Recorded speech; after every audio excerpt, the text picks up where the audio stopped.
Unafuga vifaranga lakini gharama za kutengeneza banda zinakuumiza?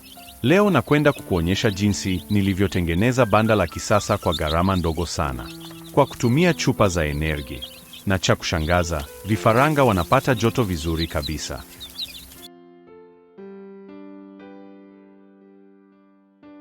Wafugaji wengi hupoteza vifaranga kwa sababu ya baridi, upepo na mabanda mabovu. Lakini si lazima utumie pesa nyingi kutengeneza banda bora.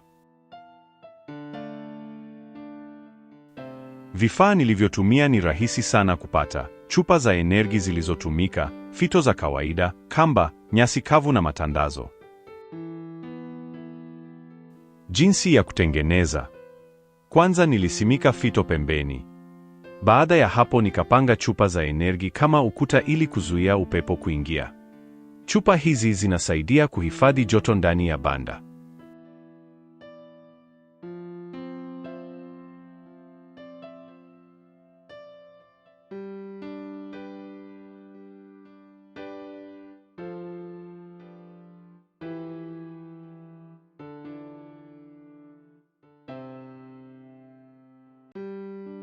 Kisha nikaweka nyasi kavu chini ili vifaranga wakae sehemu yenye joto na ukavu. Muhimu zaidi ni kuhakikisha banda lina hewa ya kutosha, lakini halipitishi upepo mkali.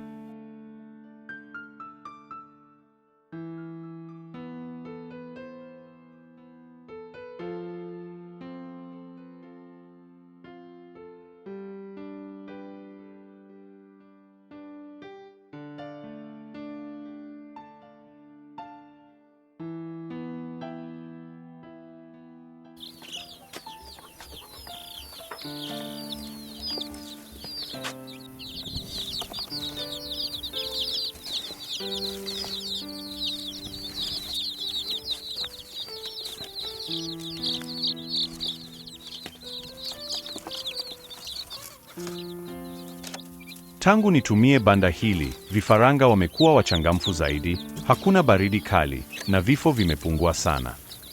Gharama ndogo, matokeo makubwa. Kama umejifunza kitu kupitia video hii, jaribu njia hii ya asili. Utaona mabadiliko kwa kuku wako.